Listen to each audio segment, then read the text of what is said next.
je suis très contente de vous retrouver aujourd'hui dans une nouvelle vidéo. Avant de commencer, je voulais juste vous faire une petite parenthèse.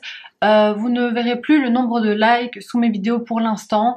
Il y aura juste j'aime, j'aime pas, tout simplement parce que ça me blesse de recevoir des dislikes, et pour contrer ça et pour un peu me préserver, j'ai décidé de ne plus afficher le nombre de likes.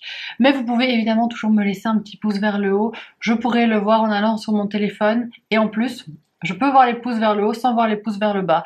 C'est juste que j'ai envie que ça reste un plaisir de filmer des vidéos et j'ai pas envie de me mettre une pression dingue à chaque fois que je viens répondre à un commentaire ou quoi que ce soit. Voilà, parenthèse terminée. On se retrouve aujourd'hui pour un nouveau bilan culturel. Avant, j'en faisais tous les mois. J'ai décidé de changer un peu de manière de faire et de vous en faire un par saison, donc tous les 3 mois, parce que je trouve ça plus logique. Je vais pas vous parler forcément de tous les films que j'ai vus, de toutes les séries que j'ai regardées, mais seulement des choses qui m'ont impacté. Aujourd'hui, on parle films, séries, podcasts et expo, donc programme assez varié. On va commencer avec les films que j'ai regardés cet été. J'en ai sélectionné 6. Le premier, c'est le seul film que j'ai été voir au cinéma, c'est Dune de Denis Villeneuve. Je pense que vous en avez entendu parler, sauf si vous vivez dans une grotte, parce que là c'est compliqué de passer à côté. Mais Dune, c'est un film de science-fiction qui est tiré d'un livre de Frank Herbert, je pense que c'est ça le nom de l'auteur, désolée si je me trompe, avec en tête d'affiche Timothée Chalamet et Zendaya. L'histoire est assez compliquée à vous résumer. Ce que je peux vous dire, c'est qu'on va suivre le personnage de Paul, qui va partir avec ses parents sur une autre planète, et c'est une planète qui a été plusieurs fois, on va dire, colonisée, parce qu'elle possède un matériau très précieux qui est l'épice, qui a certaines vertus particulières, et donc elle s'est vue de nombreuses fois envahie par toutes sortes de gens, et donc il va se rendre là avec ses parents, et il va vivre tout un tas d'aventures, et je ne vais pas vous en dire plus pour le résumer. C'est un film un petit peu compliqué à prendre en main. Je trouve que c'est pas super facile de se mettre dedans parce qu'on reçoit beaucoup d'informations qu'il faut assimiler, mais une fois qu'on a compris et qu'on comprend qui est quoi, qui fait quoi, ça va un petit peu mieux. C'est un film pour moi à voir obligatoirement au cinéma parce que les images sont juste hallucinantes, c'est magnifique visuellement, les effets spéciaux sont impeccables. La musique qui accompagne, c'est une musique de Hans Zimmer, elle est aussi incroyable. Vraiment au niveau visuel, auditif, au niveau de l'expérience cinéma, je ne peux que vous le conseiller parce que c'est superbe. Au niveau de l'histoire, c'est une histoire qui est très aboutie, qui est très réfléchie, qui a l'air d'avoir de nombreuses possibilités, vu que là, on a juste eu le premier film, mais il y en aura d'autres. Et on voit que ça va ouvrir la porte à beaucoup d'autres choses qui n'ont pas encore été exploitées pour l'instant. Moi, j'avoue que j'ai eu quelques petits moments d'ennui pendant le film. C'est vraiment pas mon style à la base, mais ça a été rattrapé par le jeu des acteurs qui est excellent, en particulier Timothée Chalamet que j'ai trouvé incroyable dans ce film. Le rôle lui colle à la peau et je suis super contente qu'il ait eu ce rôle parce qu'il m'a permis vraiment de m'accrocher tout le long de ce film, qui est vraiment une petite pépite du cinéma et que je vous conseille d'aller voir sur grand écran parce que je pense que si vous le regardez chez vous à la télé, ça a nettement moins d'effet. Autre film dont je voulais absolument vous parler, j'ai regardé Le Bal des Folles de Mélanie Laurent, qui est pas sorti au cinéma celui-là, qui est sorti sur Amazon Prime. J'ai pris un abonnement à Amazon Prime, j'ai complètement craqué, mais voilà, c'est fait, je n'ai plus que Netflix. J'ai aussi maintenant une autre plateforme de streaming, et donc c'est l'adaptation du roman de Victoria Mass par Mélanie Laurent, qui a aussi un rôle dans le film. Si vous connaissez pas l'histoire du Bal des Folles, en fait, ça se passe au 19e siècle, et on suit une jeune fille qui s'appelle Eugénie, qui a certains dons assez particuliers parce qu'elle peut communiquer avec l'au-delà. Elle arrive à communiquer avec les esprits, et pour ça, elle va être envoyée à la Salpêtrière, un hôpital psychiatrique. Elle vient à la base d'une très bonne famille, mais elle est envoyée là parce qu'elle est différente, et on va rencontrer tout un tas de jeunes femmes qui ont été enfermées plus ou moins arbitrairement dans ce lieu, et on rencontre aussi l'une des infirmières qui est jouée par Mélanie Laurent. Le rôle principal, Eugénie, est joué par Lou Delage. C'est une actrice que j'aime vraiment beaucoup et que j'ai trouvé géniale dans le rôle. Et de manière générale, c'est un film que j'ai trouvé très réussi parce qu'il respecte vraiment bien le roman, il respecte vraiment bien l'ambiance qui avait été instaurée par Victoria Mass à la base, et tout est impeccable. Les actrices sont impeccables, la photographie est magnifique, les images sont sublimes, les costumes sont sublimes. J'ai trouvé que c'était vraiment très bien. Et si j'avais eu un petit goût de trop peu avec le roman, je l'ai pas du tout ressenti avec le film, honnêtement. J'ai trouvé que ça mettait un peu de temps au démarrage avec la description du personnage d'Eugénie pour bien la comprendre. Mais j'ai passé un très bon moment avec ce film. Autre film tout récent, j'ai regardé Bac Nord qui est sorti au cinéma il y a vraiment pas longtemps et qui est déjà sur Netflix.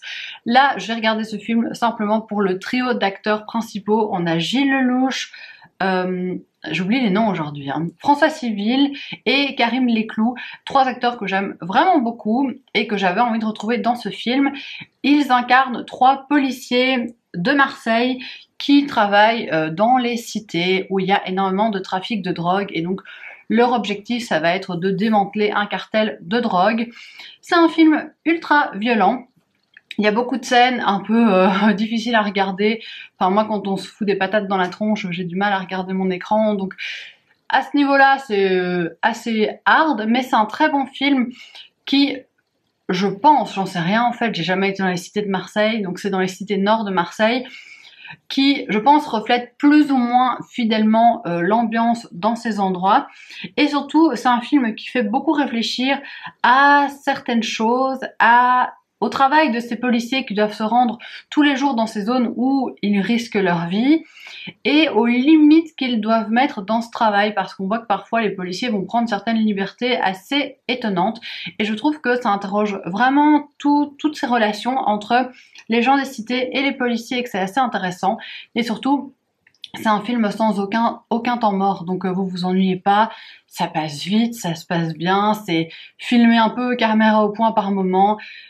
C'est très prenant, en fait, on a presque l'impression d'être dans du documentaire et c'est bien fait, c'est bien ficelé. Il y a beaucoup de réflexions intéressantes et je vous le conseille. J'ai regardé le film Grave, c'est un film de Julia Ducournau. Elle a gagné cette année la Palme d'Or avec Titane au Festival de Cannes, mais j'ai pas encore vu Titane, j'ai juste vu Grave. Pour l'instant, ça m'a calmé, ça m'a suffi parce que Grave est un film compliqué à regarder. Honnêtement, j'ai eu un petit peu de mal. L'histoire, c'est l'histoire d'une jeune fille qui commence ses études de vétérinaire. Elle est végétarienne, elle a grandi avec des parents végétariens et elle rentre dans cette fac. Sa sœur y est déjà et elle va devoir passer son baptême estudiantin. Et pour ça, elle va devoir passer tout un tas d'épreuves cérémoniales pas super faciles à réussir. Et elle va petit à petit commencer à développer un certain goût pour la chair animale et plus ses affinités. Comment vous dire que j'ai jamais vu, je crois, un film aussi dégueulasse visuellement. C'était très compliqué à regarder, je pense que je me suis caché les yeux plus ou moins un tiers du film, ce qui est énorme, parce que je pouvais pas regarder l'image à l'écran, c'était trop dégueulasse, rien que d'y penser j'en ai des frissons. Il y a quand même une sorte de propos derrière, mais on est bien dans du crado, peut-être parfois juste pour faire du crado. Il y a certaines scènes qui vont peut-être un peu trop loin pour moi. C'est intéressant de voir un film de genre français qui va aussi loin dans cette optique-là, mais en tant que public un peu sensible à tout ce qui est sang, etc. Autant je peux regarder vraiment des trucs trash, certains films d'horreur et tout sans problème. Autant quand il y a beaucoup de sang qui gicle et des trucs vraiment dégueux, c'est plus difficile pour moi. Autre film, c'est le cas Richard Jewell que j'ai regardé sur Amazon Prime, un film de Clint Eastwood que j'avais eu envie d'aller voir au cinéma quand il était sorti et puis j'avais laissé passer le coche et j'avais pas été le voir. On y suit Richard Jewell qui est un homme qui travaille dans la sécurité de certains événements. Et lors d'un événement musical, il va se douter qu'il y a quelque chose d'assez louche et au final, il va déjouer un attentat. Et plutôt que d'être récompensé pour ça, le FBI va retourner l'affaire contre lui et va dire que c'est lui qui a provoqué cet attentat. Et on part alors dans une course effrénée, médiatique, un procès. Enfin, il va vivre l'horreur, cet homme qui a simplement voulu éviter qu'une bombe explose. Je pense que c'est un film très réaliste sur les médias, sur ce à quoi ils peuvent mener, sur l'influence des policiers, sur certains procédés pas hyper catholiques.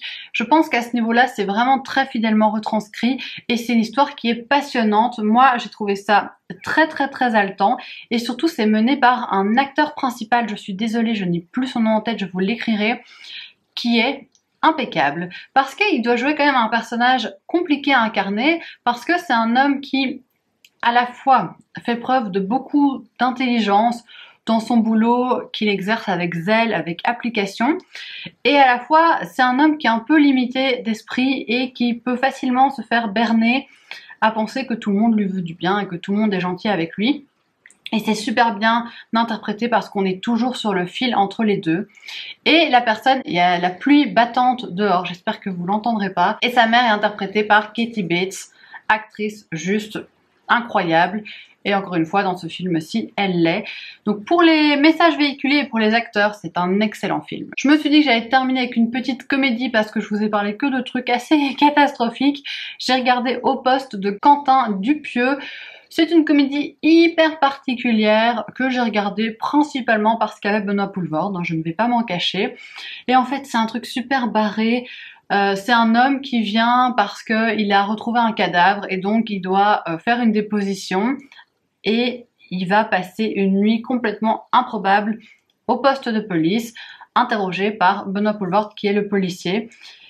J'ai mis du temps à me mettre dedans parce que c'est un humour que je n'avais jamais vu dans un film. C'est un humour auquel j'avais jamais été confrontée.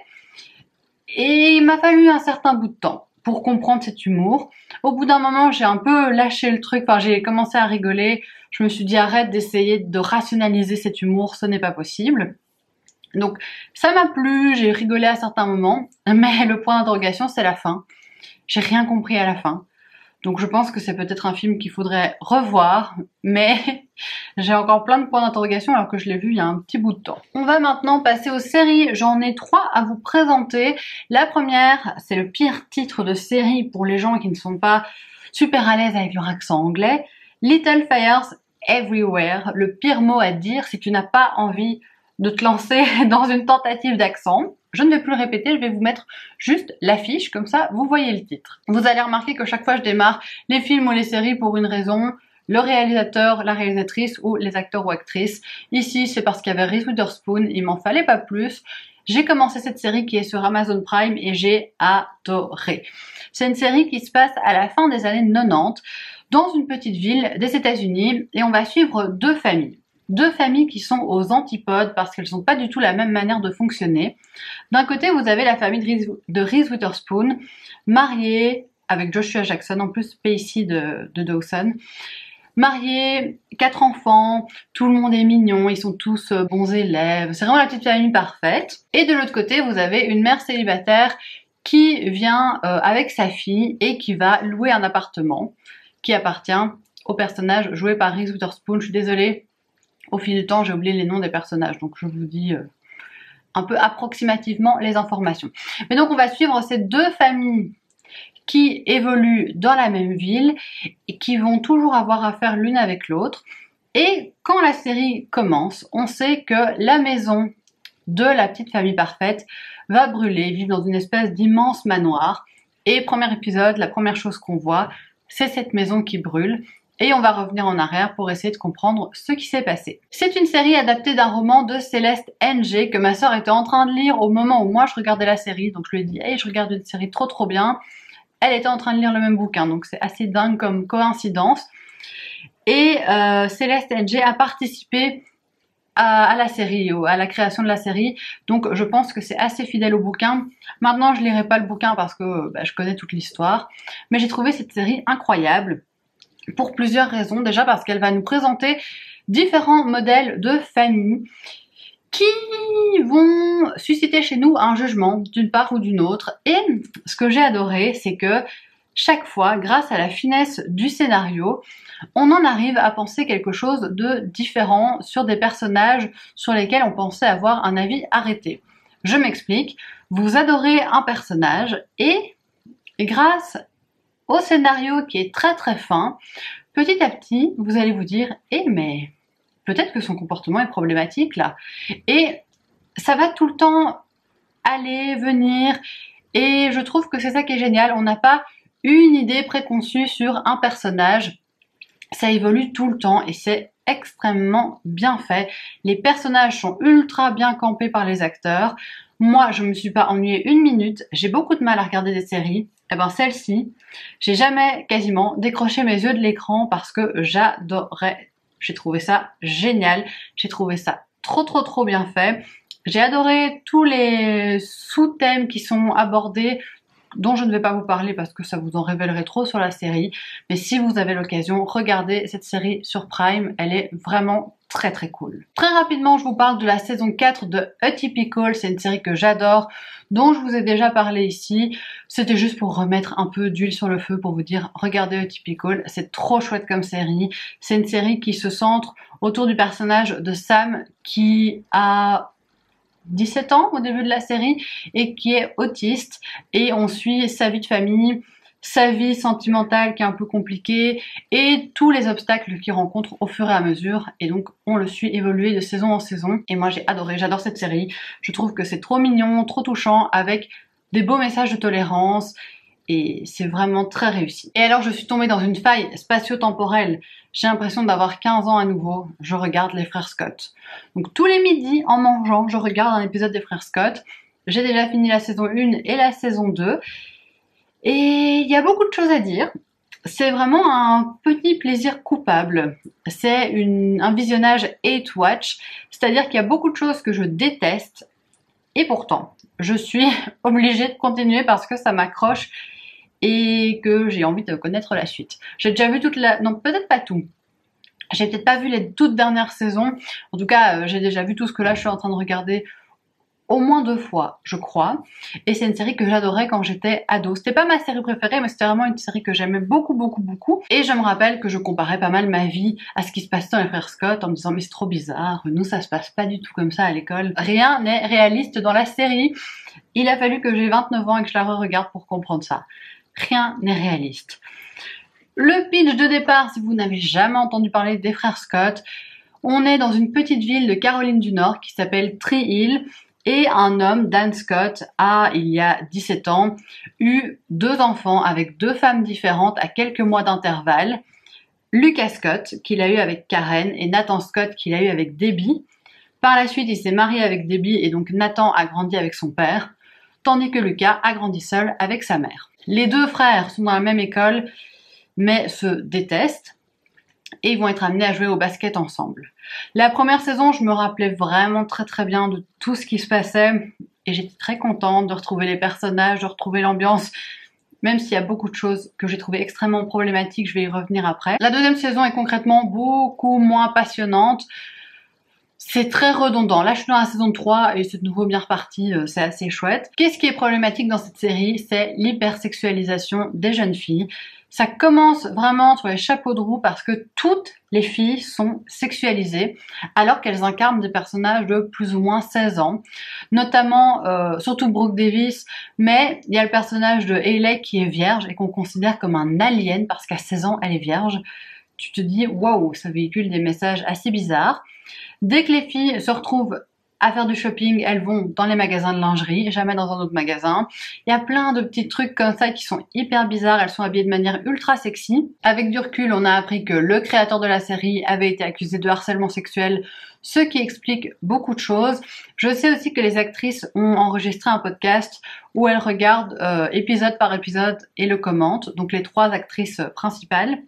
Donc celle qui incarnait Brooke, Peyton et Hayley, et elle commente, et je sais que ça revient pas mal sur le tapis, et c'est vrai que regarder cette série des années plus tard, c'est assez choquant sur certaines choses, surtout cette hypersexualisation. Il y a certains points hyper positifs quand même, parce qu'on sent qu'ils ont voulu faire une avancée dans le féminisme et délivrer des messages tels que les femmes peuvent faire des choses sans les hommes. Donc tout ça, ça fonctionne, mais il y a encore des trucs qui vont pas, notamment il y a un personnage bisexuelle, et quand elle doit faire son coming out à ses parents, elle dit qu'elle est lesbienne, et je me disais mais attends, elle n'était pas bisexuelle. Et tout ça c'est encore un peu confus, mais on voit qu'il y a eu des efforts qui ont été faits, mais il y a quand même des choses qui aujourd'hui font un peu grincer des dents, mais ça reste un plaisir ultra coupable et je suis très contente de regarder ça. Je suis pas sûre que je vais regarder toutes les saisons parce que je pense qu'à partir du moment où ils quittent l'école, c'est beaucoup moins intéressant. En tout cas, c'est le souvenir que j'en avais de quand j'étais ado.